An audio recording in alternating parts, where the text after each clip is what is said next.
Last part के अंदर lonely shadow team के एक ओल्ड हंटर के बारे में बताया गया था जिसका नाम लुओ फैन है और वो इस टीम को पहले लीड भी कर चुका है। इसी के साथ ही सुलैन उससे पूछने लगती है क्या तुम्हें ऐसा लगता है कि जो निंगफेंग है वही इस जगह पर वो मिस्टीरियस पावर हाउस है। सीन शिफ्ट होता है, निंगफेंग का सीन दिखाते जो कि अपने घर पर बैठा हुआ था। वो इस जगह पर टी पीते हुए कहता है मुझे कुछ भी समझ में नहीं आ रहा, आखिरकार मैं अब क्या करूं, क्योंकि लास्ट टाइम पर जब मेरी उस गॉड से फाइट हुई थी, यानी कि जब उसने मेरे ऊपर अटैक किया था, मेरी शील्ड इस जगह पर टूट गई थी और इसी के साथ ही मेरा सिस्टम भी पूरे तरीके से बेकार हो चुका है। अगर मुझे वापस से स्ट्रॉन्ग बनना है तो मुझे मेरे सिस्टम को रिपेयर करना होगा। इसी के साथ ही वो अपने 2 मिशंस के बारे में बताने लगता है जो कि सिस्टम के थ्रू से दिए गए हैं, जिसमें सबसे पहला मिशन है सेकंड ट्रांसफॉर्मेशन पर पहुंचने का और सिस्टम को रिपेयर करने का, जबकि दूसरा मिशन इस जगह पर उस गॉड ट्रायल को पास करने का है जिसमें अब खाली 59 डेज बचे हैं। हम देखते हैं डू इस जगह पर आ जाते हैं और कहने लगता है बॉस आखिरकार आप किसके बारे में जानना चाहते हैं। तभी निंगफेंग बोलने लगता है मैं उस गॉड ट्रायल के बारे में और भी काफी सारी चीजें जानना चाहता हूँ, जो भी तुम्हें पता हो वो मुझे बताओ। तभी वो बताने लगता है उस गॉड ट्रायल के बारे में जो इस जगह पर एक बड़े टावर की तरह है जिसमें कितने फ्लोर्स है इसके बारे में किसी को भी नहीं पता, लेकिन उसके 35 फ्लोर्स को खोज लिया गया है एजियो शार्प गिल्ड के लीडर के थ्रू और अभी तक कोई भी गॉड की ब्लेसिंग्स और उसकी पावर को इनहेरिट नहीं कर पाया है। ये सुनने के बाद निंगफेंग भी हैरान होता है और कहने लगता है क्या तुम उस जगह पर जा सकते हो, क्या तुम्हें ऐसा लगता है तुम एजियो शार्प गिल्ड के लीडर के रिकॉर्ड को तोड़ सकते हो, क्या तुम्हें इसके बारे में पता है? तो क्योंकि तुम दोनों का लेवल काफी ज्यादा सेम है। डू इन बात को सुनने के बाद कहने लगता है बॉस मुझे ये समझ में नहीं आ रहा आखिरकार आप क्या करवाना चाहते हैं, लेकिन मैं अपनी पूरी कोशिश करूंगा एजियो शार्प गिल्ड के लीडर से आगे निकलने की। अब वो अपने मन में सोचने लगता है क्या इस जगह पर अगर मैं अपने बदले डू को उस ट्रायल पर भेजूं और उस ट्रायल को कंप्लीट करवा दूं तो क्या इसी के साथ ही मेरा मिशन भी कंप्लीट हो जाएगा, क्योंकि इस जगह पर वो भी मुझे जानने वाला है और मुझे लगता है उसके साथ भी मेरा मिशन कंप्लीट हो जाना चाहिए। और वो यही सोचने के बाद निकल जाता है इस जगह से ताकि वो इसके बारे में हायर ऑफिशियल से बात कर सके। सीन शिफ्ट होता है, सीन शिफ्ट होकर दिखाया जाता है लुओ फैन का जो कि इस जगह पर बैठा होता है और कहने लगता है क्या सही में मिस्टीरियस पावर हाउस ने हमारी रिक्वेस्ट को एक्सेप्ट कर लिया है और उसने हमें किसी चीज के बारे में बताया। सुलैन कहने लगती है उसने इस जगह पर अपने 2 साथियों को इस जगह पर भेजा इस ट्रायल को देने के लिए और वो चाहता है डू इस ट्रायल को दे। ये सुनने के बाद वो ओल्ड मैन भी हैरान हो जाते हैं और बोलते हैं डू की पावर इस जगह पर जो एजियो शार्प गिल्ड का लीडर है उसके बराबर ही है। मैं इस जगह पर देखना चाहता हूँ आखिरकार उस मिस्टीरियस पावर हाउस के थ्रू भेजे गए पर्सन का रिकॉर्ड किस तरीके का होगा। क्या तुम्हें पता है कल सारी की सारी बड़ी गिल्ड के लीडर उस जगह पर गए थे उस ट्रायल को देने के लिए और तुम्हें पता है आखिरकार उस जगह पर उनका ट्रायल किस तरीके का बीता। वो सभी ने इस जगह पर ट्रायल को फेल कर दिया, कोई भी बंदा 15 फ्लोर से आगे नहीं जा पाया और इसी के साथ ही उस जगह पर प्राइम मिनिस्टर खुद आई हुई थी जो कि कंट्री की सबसे ज्यादा स्ट्रॉन्गेस्ट वॉरियर है। सुलैन ये सुनने के बाद हैरान हो जाती है, लेकिन हम देखते हैं जो इस जगह पर लोनली वुल्फ का ओल्ड लीडर होता है यानी कि लुओ फैन, उसका फेस वापस से जलने लगता है घोस्ट राइडर की तरह और वो कहता है मुझे कुछ भी समझ में नहीं आ रहा, आखिरकार हम लोगों को अब क्या करना चाहिए। क्या उस मिस्टीरियस पावर उसने उस इविल गॉड के बारे में कुछ बताया? लेकिन शूलैन इसका कोई जवाब नहीं देती बल्कि वो अपने मास्टर के फेस की तरफ देख रही होती है। जो ये फायर है ये इस जगह पर कोई नॉर्मल फायर नहीं है बल्कि ये मास्टर के लाइफ फोर्स को यूज करके क्रिएट की गई फायर है, इसीलिए इसका पावर काफी ज्यादा स्ट्रॉन्ग है। हम देखते हैं वो ये भी बताती है कि इस जगह पर वो दोनों ट्रेनिंग करना चाहते हैं हमारे ट्रेनिंग ग्राउंड में, इसके लिए वो तैयार हो जाते हैं। सभी लोग इस जगह पर बात कर रहे होते हैं। हम देखते हैं जो इस जगह पर निंगफेंग होता है उसका टीचर कहने लगता है इस जगह पर मैं पहली बार 4th और 5th ट्रांसफॉर्मेशन के 2 बंदों को देख रहा हूँ अपने सामने। तभी वो टीचर इस जगह पर याद करता है निंगफेंग को जब उसने ट्रायल के दौरान थी ये कहा था आखिरकार ये लड़का उस जगह पर क्या कर रहा है, सभी फाइट कर रहे हैं लेकिन ये इस तरीके से क्यों छुप रहा है। तभी वो कहता है आखिरकार उस टाइम पर मैंने ये सारी बातें खुलकर नहीं कही, ये काफी ज्यादा अच्छा है वरना निंगफेंग को मैं नाराज कर देता और इसके लिए मुझे काफी ज्यादा बड़ा परिणाम चुकाना पड़ता। सुलैन डू से बात करते हुए कहने लगती है हम तुम्हें अपने ट्रायल ग्राउंड को यूज करने देने वाले, इसीलिए सबसे पहले हम तुम्हें मॉन्स्टर की कमजोरी के बारे में बता देंगे आखिरकार उनका कौन सा पार्ट सबसे ज्यादा कमजोर होता है। जबकि इस जगह पर निंगफेंग को देखते हैं जो कि लुओ फैन से बात कर रहा होता है। वो दोनों ही एक दूसरे से बात करते हुए काफी ज्यादा खुश होते हैं। निंगफेंग तो काफी ज्यादा मस्ती भी कर रहा होता है क्योंकि वो इस ट्रायल ग्राउंड में नहीं जा सकता था क्योंकि वो इस टाइम पर फर्स्ट ट्रांसफॉर्मेशन में है और इसके लिए तुम्हें 4th ट्रांसफॉर्मेशन से ऊपर का लेवल चाहिए या फिर 4th ट्रांसफॉर्मेशन चाहिए। तभी इस जगह पर निंगफेंग वापस से सोचने लगता है अगर इन लोगों को मेरे बारे में पता चल गया कि वो इविल गॉड मैं हूं तो ये सभी के सभी इस जगह पर मुझे मारने के लिए तैयार हो जाएंगे। हम देखते हैं जो इस जगह पर लुओ फैन होता है वो डू से पूछता है तुम मुझे मिस्टीरियस पावर हाउस के मैसेज के बारे में बताओ, उसने इविल गॉड के बारे में क्या बताया। डू कहने लगता है आखिरकार आप क्या जानना चाहते हैं। तभी वो कहने लगते हैं मैं इस जगह पर तुम्हें काफी सारी चीजें सिखा सकता हूँ, तुम्हें इसके बारे में पता है लेकिन मुझे ये नहीं पता आखिरकार वो इविल गॉड कौन है और मिस्टीरियस पावर हाउस क्या उसके बारे में सारी चीजें जानता है। ये सुनने के बाद ही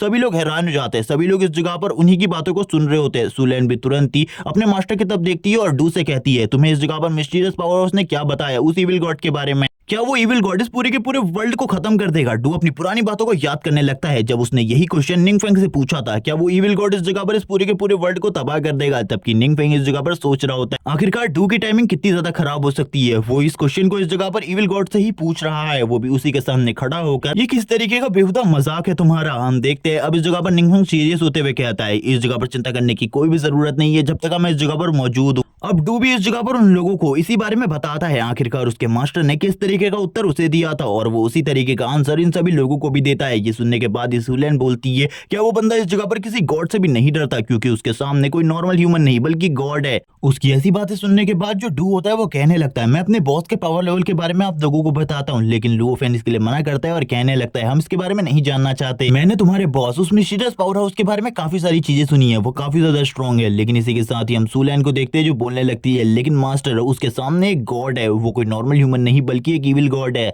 सीन शिफ्ट हो जाता है, हमें सीन दिखाया जाता है निंग फेंग का जो कि डांस कर रहा होता है और बोलता है, मैंने ये सारे के सारे आंसर पहले से ही तैयार कर रखे थे जो कि इस जगह पर ये पूछ सकते थे। जबकि हम वापस से देखते हैं वो दोनों आपस में बातें करने लगते हैं और डू से कहते हैं, तुम्हारा सीक्रेट रियलम का ट्रायल स्टार्ट हो चुका है और इस ट्रायल के बारे में भी कुछ भी नहीं बताया गया। इसी के साथ ही हम डू को देखते हैं जो कि एक खंडर सी जगह में आ जाता है जिस जगह पर वो फाइट कर रहा होता है काफी सारे मॉन्स्टर से जो कि अपने 4 ट्रांसफॉर्मेशन पे थे, यानी कि इनका पावर लेवल भी डू के बराबर था। डू फिर भी इनसे फाइट कर रहा होता है और फाइट बैक कर रहा था और बोलता है, बॉस ने मुझे इस जगह पर एक चांस दिया है अपने आप को साबित करने का, मैं इस जगह पर जरूर अपने आप को साबित करूंगा और बॉस को दिखाऊंगा मेरे पावर लेवल। और ये कहने के साथ ही वो उन 4 ट्रांसफॉर्मेशन के मॉन्स्टर के ऊपर भी हमला कर देता है और हम देखते हैं डू इस जगह पर कहता है, मैं बिल्कुल भी अपने बॉस को निराश नहीं कर सकता क्योंकि बॉस ने मुझे बहुत ज्यादा उम्मीदों के बाद ये टास्क दिया है और इस टास्क को मैं कुछ भी कर कंप्लीट करूंगा। डू इस जगह पर अपनी पूरी कोशिश कर रहा होता है। हम देखते हैं निंग फेंग को जो कहता है, अगर तुम इस जगह पर थक चुके हो तुम्हें वापस आ जाना चाहिए, अब इस जगह पर तुम्हारा पावर लेवल काफी ज्यादा कम बचा है और वैसे भी तुम्हारे जो ओपोनेंट है वो 5th ट्रांसफॉर्मेशन वाले आ रहे हैं, इसीलिए बाहर आ जाओ। लेकिन डू मना करता है और कहता है,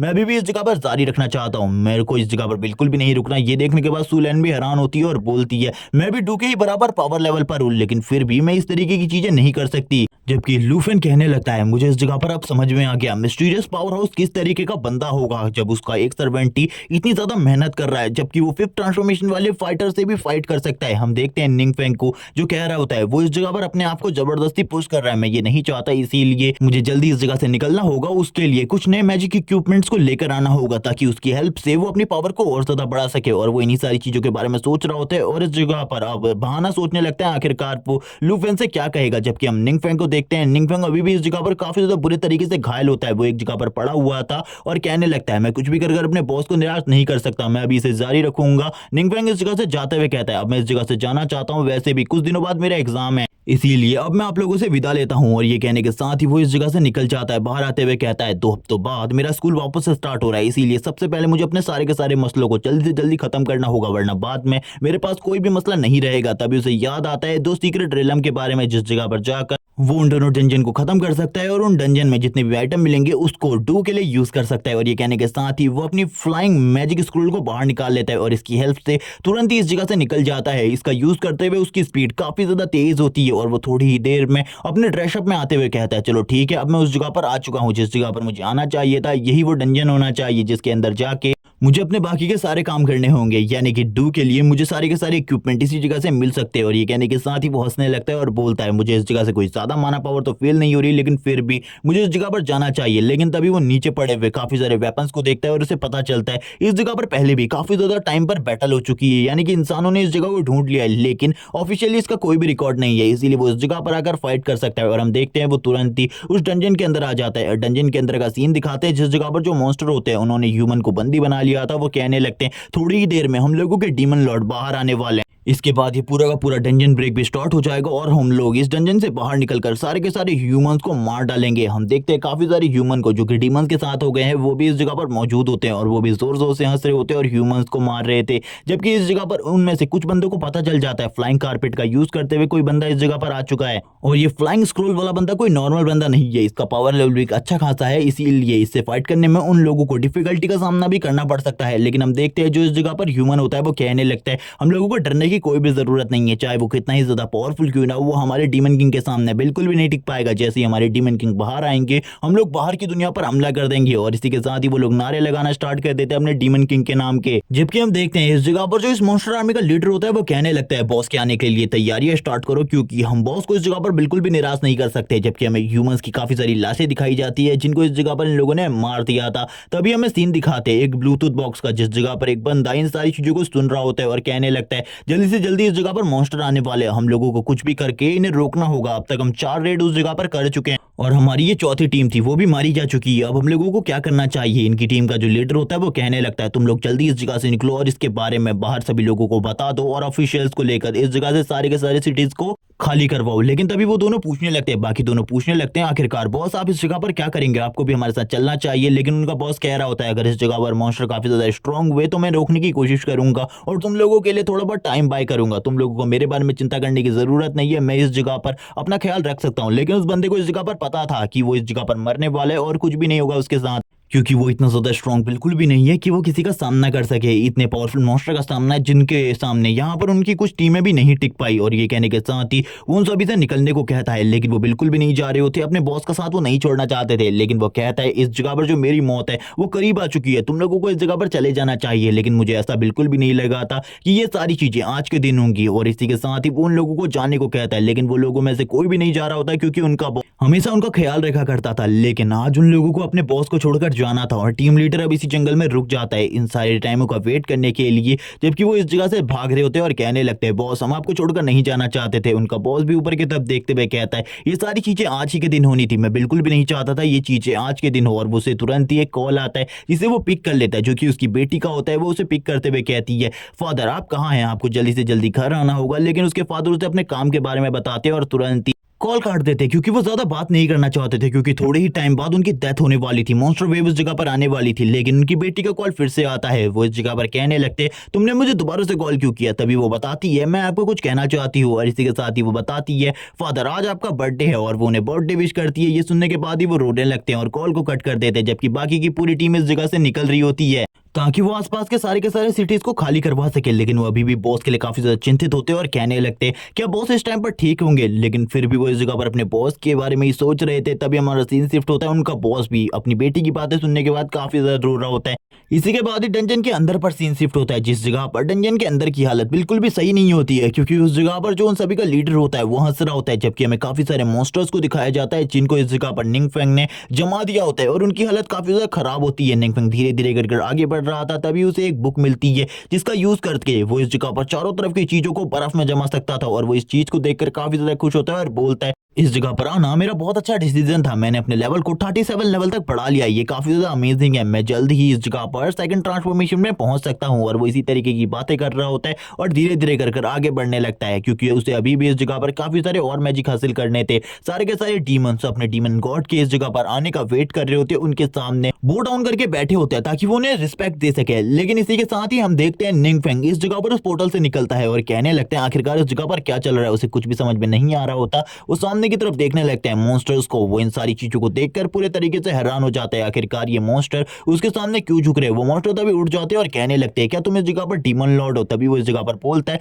डीमन लॉर्ड, अब ये किस बला का नाम है, इस जगह पर थोड़ी देर पहले मुझे इविल गॉड कहा जा रहा था, लेकिन अब इस जगह पर डीमन लॉर्ड। तभी उनमें से जो समझदार वाला मॉन्स्टर होता है वो बोलता है तुम इस जगह पर हमारे डीमन लॉर्ड नहीं हो सकते, हमारे डीमन लॉर्ड कहाँ हैं। हमें पता चलता है निंगफेंग ने इस जगह पर डीमन लॉर्ड को पहले ही जमा कर रख दिया है और उसकी हालत अब काफी ज्यादा खराब है। निंगफेंग सभी लोगों के सामने खड़ा होता है, ये लोग निंगफेंग के बारे में बात करते हुए कहते हैं क्या ये इस जगह पर हमारे डीमन लॉर्ड का कोई डिसेंडेंट हो सकता है। लेकिन तभी जो इनमें सबसे ज्यादा समझदार डीमन होता है वो कहने लगता है ये इस जगह पर कोई भी डीमन नहीं है, बल्कि ये तो एक ह्यूमन है। और इसी के साथ ही हमें इसका नाम बताया जाता है रोंग। और यहाँ पर जो रोंग है ये काफी सारे लोगों को इससे पहले भी मार चुका है। और हम देखते हैं वो अभी भी इस जगह पर बोलने लगता है हमारे डीमन लॉर्ड कहाँ हैं, हम उनके आने का वेट करें, जल्दी से इस जगह पर रास्ते से हट जाओ वरना तुम भी इस जगह पर मारे जाओगे लड़के। लेकिन उनकी ऐसी बातें सुनने के बाद निंगफेंग तो हैरान होता है और बोलने लगता है मुझे ये समझाओ पहले इस जगह पर आखिरकार तुम लोग कौन हो और इस जगह पर चल क्या रहा है, मुझे कुछ भी समझ में नहीं आ रहा। और वो कुछ बातें एरोगेंटली भी बोल देता है। ये सुनने के बाद जो वो डीमन होता है वो कहता है शायद से तू इस जगह पर मरना चाहता है, तुम्हारे अंदर काफी ज्यादा घमंड भरा हुआ है, तुम मेरे बारे में नहीं जानते, चलो ठीक है